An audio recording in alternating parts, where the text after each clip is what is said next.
আসসালামু আলাইকুম সুপ্রিয় দর্শক। চট্টগ্রাম ১৪ চন্দনাইশ ও সাতকানিয়া আংশিক নিয়ে গঠিত একটি নির্বাচনী আসন। প্রিয় দর্শক, এই আসনটি স্বাধীনতার পর থেকে বেশিরভাগ সময় অলি আহমেদ বিএনপির পকেটে ছিল অনেকদিন। সেখান থেকে ২০০৮ সালে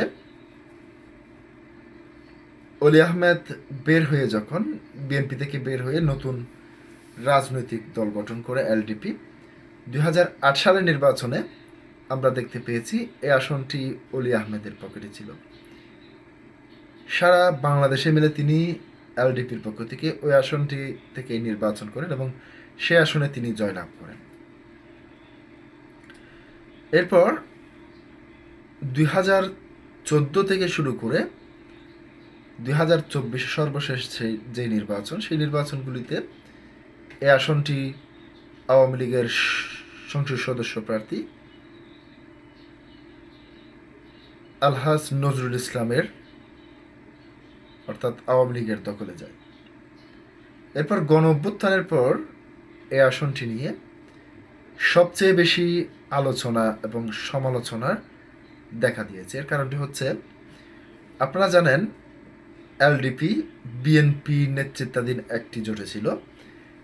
এই আসনটি থেকে এবার যেহেতু কর্নেল অলি আহমেদ নির্বাচন করবেন না, এই আসনটি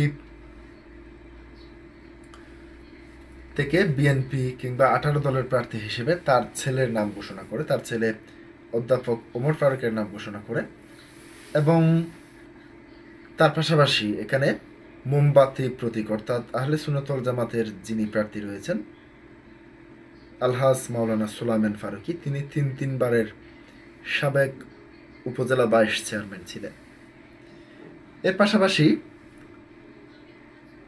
এখান থেকে বিএনপি আরও ২-১ জন স্বতন্ত্র প্রার্থী হিসেবে মনোনয়নপত্র সংগ্রহ করেছেন এবং শেষ পর্যায়ে এসে আমরা দেখতে পেয়েছি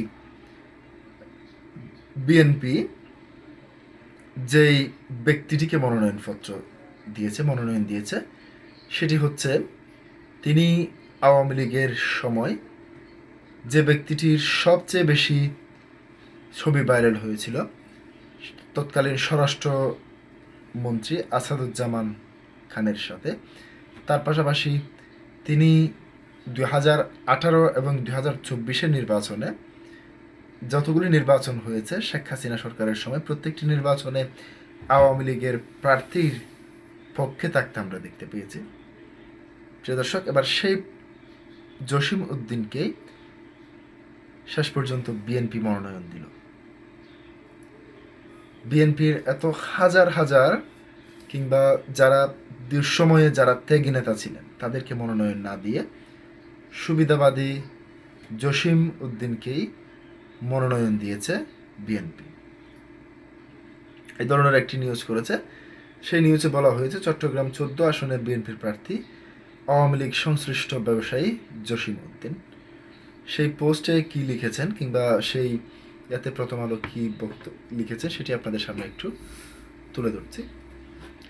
অবশেষে ফাঁকা আসনে চট্টগ্রাম ১৪-তে চন্দনাইশ সাতকানিয়া আংশিক ব্যবসায়িক জসিম উদ্দিনকে আহমেদকে বিএনপির প্রার্থী ঘোষণা করা হয়েছে। গতকাল রোববার সন্ধ্যায় তাকে দলের প্রার্থী ঘোষণার পর বিএনপির নেতাকর্মীদের কেউ কেউ ক্ষোভ প্রকাশ করেছেন।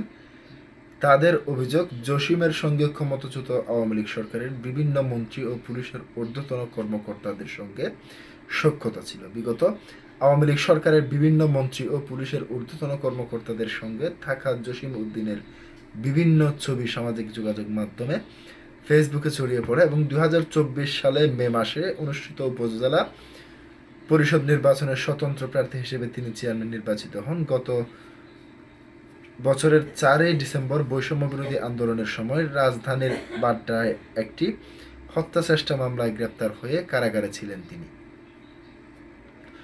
জানতে চাইলে চট্টগ্রাম বিভাগীয় বিএনপির সাংগঠনিক সম্পাদক মীর মোহাম্মদ হেলাল উদ্দিন গতকাল সন্ধ্যায় প্রথম আলোকে বলেন, চন্দনাইশ আসনে জসিম উদ্দিনকে বিএনপির প্রার্থী করেছে দল।